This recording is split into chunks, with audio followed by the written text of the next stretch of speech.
नमस्कार, आदाब, सत श्री अकाल। मैं हूं ब्रिजेश और मेरा अभिवादन स्वीकार करें। साथियों, आज हम बात कर रहे हैं सुप्रीम कोर्ट के द्वारा दिए गए एक महत्वपूर्ण लैंडमार्क जजमेंट की, जिसकी 3 सदस्यीय पीठ, जिसकी अध्यक्षता खुद हमारे माननीय मुख्य न्यायाधीश जस्टिस जी.वाई. चंद्रचूड़ कर रहे थे। साथ में उनके साथ जस्टिस पारदीवाला और मनोज मिश्रा की बेंच थी और इन्होंने हाई कोर्ट के दिए हुए फैसले को पलटते हुए एक बहुत महत्वपूर्ण लैंडमार्क जजमेंट इन्होंने दिया।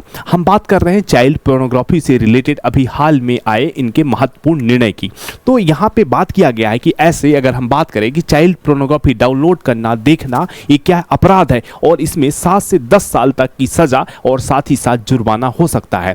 तो दोस्तों, ऐसा कोई भी कंटेंट जिसमें चाइल्ड पोर्नोग्राफी के कंटेंट में जो शामिल होते हैं वो शामिल होता है, उनको अपने डिवाइसेस में स्टोर करना, अपने कोई भी डिवाइसेस, मोबाइल, टेलीफोन स्टोर करना, या कि किसी भी ऐसे चैनल या कि कोई भी ऐसे जो सूत्र हैं जहां से ये सारी चीज़ें प्रसारित होती हैं, वहां से आप जुड़े हैं कि आपके मोबाइल में ऐसी कोई लिंक या कि आप कोई ऐसा सर्च कर रखे हैं, ऐसा सर्च है आपका, तो आप क्या होंगे, आप अपराधी साबित होंगे और आपको इसकी सजा का सामना करना पड़ेगा। तो चलिए हम सबसे पहले ये समझ लेते हैं कि चाइल्ड पोर्नोग्राफी होती क्या है, उसके बारे में पहले समझ लेते हैं, इसमें मुख्य बातें क्या है। तो अगर हम बात करें चाइल्ड पोर्नोग्राफी का, तो क्या होता है, बच्चों का यौन शोषण। जैसे हम बात कर रहे हैं चाइल्ड का मतलब क्या, माइनर, जो 18 वर्ष से कम उम्र के बच्चे हैं, उनका यौन शोषण या उनसे वीडियो बनाना कि ऐसा कोई टेक्स्ट है कि ऐसी रिकॉर्डिंग है, उसको बेचना, फैलाना, ये सब किस में आता है, चाइल्ड पोर्नोग्राफी के अंतर्गत आता है।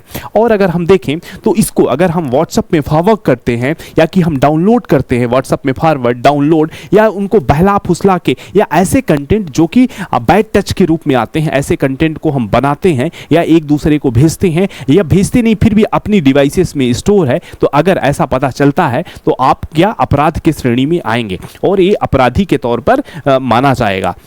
और आगे साथ में और आगे बात करते हैं तो जैसे हमने बताया कि 18 साल के कम उम्र की कैटेगरी के सभी बच्चे इसमें शामिल होते हैं। और न केवल भारत में अभी जो जजमेंट आया है वो बैन है, बल्कि पूरी दुनिया में बैन है। जैसे हम developed nation US, UK, Canada जैसे देशों को देखते हैं तो यहाँ भी क्या है, ये बैन है।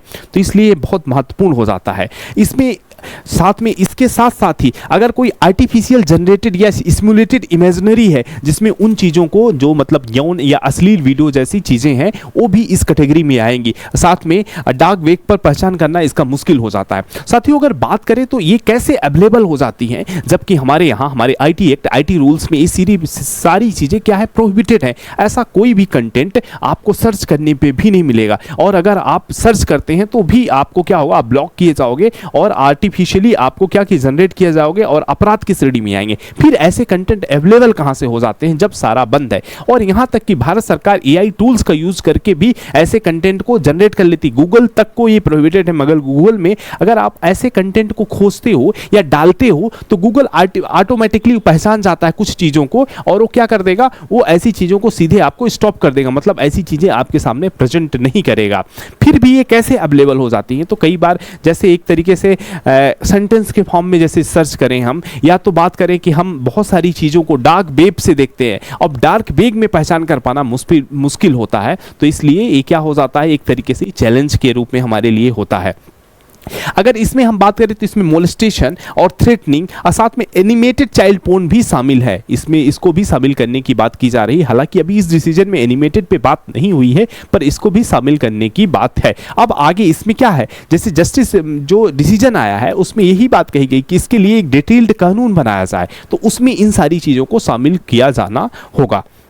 आगे बात करें तो ऐसा करना या करवाना दोनों क्या है, कानूनी अपराध है। और आप किसी को आप सोचिए कि अगर आप ऐसे कंटेंट को रिकॉर्ड कर रहे हैं कि ट्रांसफर कर रहे हैं तो आप क्या कर रहे हैं, आप ऐसे का इस कंटेंट के माध्यम से लोगों को क्रिमिनल तैयार कर रहे हैं। देखा गया है कि आप खुद अपने आप में 2 सेकंड रुक कर सोचिए कि ये जो माइंडसेट तैयार होगा ये क्या करेगा, ये डिस्ट्रक्टिव माइंडसेट होगा।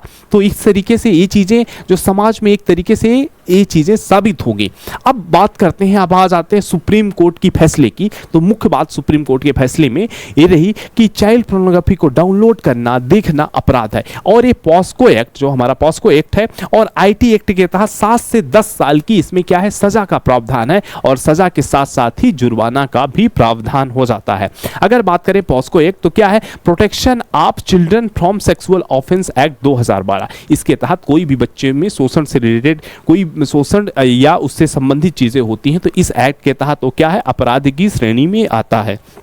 अगर हम बात करते हैं तो इस पीठ में जैसे हमने बताया कि खुद हमारे मुख्य न्यायाधीश जस्टिस DY चंद्रचूड़ इसकी हेड कर रहे थे, इसके साथ JB पारदावाला और मनोज मिश्रा की बेंच थी। कोर्ट चाइल्ड प्रोनोग्राफी, इवन यहाँ तक कहा, कोर्ट ने यहाँ तक कह दिया कि चाइल्ड प्रोनोग्राफी ये शब्द ही क्या है, इस शब्द का भी उपयोग होना नहीं चाहिए। मतलब अब आप देखेंगे कि सरकार के द्वारा या कोई ऐसे कानून या ऐसे जो शब्द है इस शब्द को ही बैन कर दिया गया है। मतलब चाइल्ड प्रोनोग्राफी शब्द ही क्या है, अनुचित है। इसके जगह पे सुप्रीम कोर्ट ने खुद सुझाया कि ऐसे कंटेंट को हम CSEAM कहा जाए, child sexual exploitative and abusive material शब्द का उपयोग किया जाए। मतलब अब जो चाइल्ड प्रोनोग्राफी या पोर्नोग्राफी कंटेंट का खुद यूज नहीं किया जाएगा, जैसे इसको खुद न्यायालय ने इसको मना कर दिया। इसके जगह CSEAM का यूज किया गया। CSEAM क्या होता है, child sexual exploitative and abusive material.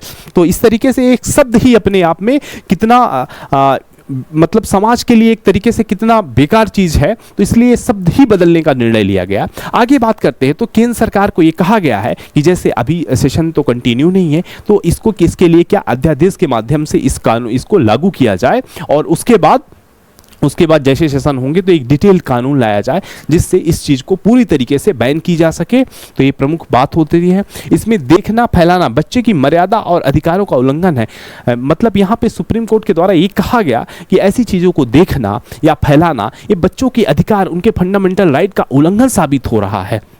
अगर बात करें हम कि अगर इसके पहले जो हमने सुप्रीम कोर्ट का डिसीजन है उस पर ये बात की गई थी, तो सुप्रीम कोर्ट इसके पहले जो हाई कोर्ट का डिसीजन था तो यहाँ पे मद्रास हाई कोर्ट में एक हरीश नाम के शख्स थे जिनके पास ये सारी चीज़ें स्टोर पाई गई। बट स्टोर होने के जब इनके पास इनके मोबाइल में ये चाइल्ड पोर्नोग्राफी के कंटेंट पाया गया, बट ऐसा कोई प्रूव नहीं हुआ था कि ये इसको क्या कर रहे हैं, स्प्रेड कर रहे हैं। अगर आज की डेट के पहले की बात करें, मतलब इस डिसीजन आने की पहले की हम बात करते हैं, तो चाइल्ड पोर्नोग्राफी देखना अपराध नहीं था, इसको फैलाना अपराध था। तो इसी वजह से जो ये हरीश थे इनको जो मद्रास हाई कोर्ट है इनको वरी कर देती, मतलब इनको सजा नहीं देती क्योंकि ये देखना अपराध नहीं था, इसको फैलाना अपराध था। तो यहीं पे ये बात की जाती है कि यहाँ पे जब कोई व्यक्ति देख रहा है तो उसकी नियत प्रसारित करने की भले ना हो, पर देख रहा है तो क्या है, अपराधी अपराध है, देखना भी क्या है, अपराध है। इवन अगर आपके पास कोई ऐसी लिंक आती है, उस लिंक पे आप क्लिक करते हैं और कुछ सेकंड रहते हैं, उसके बाद आप हट भी जाते हैं, तो भी अपराध की श्रेणी में आएगा। अगर आपके पास ऐसी लिंक आती है, आप विद इन ए सेकंड उसको क्या करना, आपको रिपोर्ट करना आपका दायित्व है। अगर आप ऐसे कंटेंट को रिपोर्ट नहीं करते तो इसका मतलब यह माना जाएगा कि आप इसको रखे हैं भविष्य में उपयोग के लिए, और ऐसे कंटेंट को एकदम से आप सीधे के सीधे क्या करना होगा, रिपोर्ट करना होगा। 11 जनवरी 2024 को पॉक्सो एक्ट के एक आरोपी को, मतलब इसी कॉन्सेप्ट के बेस में कि ये स्प्रेड नहीं कर रहा, केवल देख रहा, तो छोड़ा गया था। अब जो हॉल के जो अभी डिसीजन आया उसमें इस अपराधी को जो सजा मुक्त किया गया था मद्रास हाई कोर्ट के द्वारा, उसको पलट के क्या किया गया, सजा का प्रावधान किया गया है। अब बात करें तो मद्रास हाई कोर्ट का जो फैसला है, फैसला में ये भी कहा गया कि ये क्या है, एक तरीके से गंभीर गलती, इन्होंने कहा कि ये जो फैसला था एक गंभीर गलती थी। मतलब ये नॉर्मल गलती नहीं थी, गंभीर गलती थी कि मतलब हम देख रहे हैं, किसी को ये कह रहे हैं कि आप देख सकते हैं चाइल्ड पोर्नोग्राफी, मतलब बच्चों को जो यौन उत्पीड़न हो रहा है आप वो देख रहे हैं, तो किस तरीके के माइंडसेट और अपने देश की जो युवा पीढ़ी है उसको कहाँ ले जा रहे हैं। स्पेशली यहाँ पे मेंशन किया गया कि जो आज की हमारी जनजी जनरेशन है वो इसमें एडिक्टेड हो रहे हैं, और कई ऐसे केस देखने को मिल रहे हैं जिसमें माइनर ऐसे चीजों को, ऐसे क्राइम को अंजाम दे रहे हैं। और एक रिपोर्ट की माने तो यहां तक कहा गया कि भारत में अगर कोई क्राइम होता है तो भारतीय पॉपुलेशन में सबसे ज्यादा अगर कोई गूगल सर्च किया जाता है तो उसकी वीडियो देखने के लिए है। तो आप माइंड से समझ सकते हैं कि यहाँ पे मतलब जिसके साथ अगर रेप की घटनाएं हुई हैं, इवन अभी हाल का ही जिक्र करें तो इसी में भी, इस रिपोर्ट में इसका भी मेंशन किया गया कि कल कोलकाता के जो आरजी मेडिकल कॉलेज का रेप है उसकी वीडियो सबसे ज्यादा कंटिन्यू एक वीक तक अगर गूगल सर्च में सबसे ज़्यादा था, तो उसकी वीडियो देखने के लोग सबसे ज़्यादा सर्च कर रहे हैं। तो ये बात हो रही है कि ये माइंडसेट को हम अपने जो आने वाली पॉपुलेशन है उसकी माइंडसेट को कहाँ ले जाना चाह रहे हैं। तो इसीलिए एक कोई भी कंटेंट अगर आप इवन देख रहे हैं, आपके पास स्टोर है कि कोई ऐसे चैनल से आप जुड़े हैं, चाहे वो फेसबुक हो, ट्विटर हो, इंस्टाग्राम हो, टेलीग्राम हो, कहीं से भी जुड़े जहाँ पे ऐसी चीज़ों को प्रसारित किया जाता है, तो भी आप इसमें आते हैं। आपकी नीयत यहाँ पे यही होती है कि आप उस चीज़ को सपोर्ट करते हैं, आप उस पर बिलीव करते हैं, तो आप एक अपराध की श्रेणी में आते हैं। तो आप संभलिए इन चीज़ों से। अगर कोई ऐसा कर रहा है जिसको नहीं पता है, उसको भी बताइए। तो यहाँ पे ये भी बात कहा गया, जैसे हमने बताया कि जो आज की जो हमारी जनजी पॉपुलेशन है, यंग एज है, वो क्या हो रही है, एडिक्टेड हो रही है, इलेक्टेड हो रही है। तो अब इस हाई कोर्ट के डिसीजन के बाद दो एनजीओ कहाँ आते हैं, दो एनजीओ सुप्रीम कोर्ट आते हैं और सुप्रीम कोर्ट में चाइल्ड पोर्नोग्राफी को बढ़ावा देने के लिए क्या है, केस लड़ते हैं। और इसी केस में आगे हमारे सुप्रीम कोर्ट का डिसीजन आता है कि कंटेंट का स्टोरेज और डिलीट शिकायत ना करना, इसे प्रसारित करने की नियत माना जाता है। मतलब अगर कि आपके मोबाइल सेल फोन में ऐसा कोई कंटेंट है या ऐसी कोई लिंक है जो इस कंटेंट तक ले जाती है, उस लिंक को आप डिलीट नहीं करते हैं तुरंत, या कि आप उसको रिपोर्ट नहीं करते हैं, तो यह माना जाएगा कि आपकी नियत है ये चीज करना।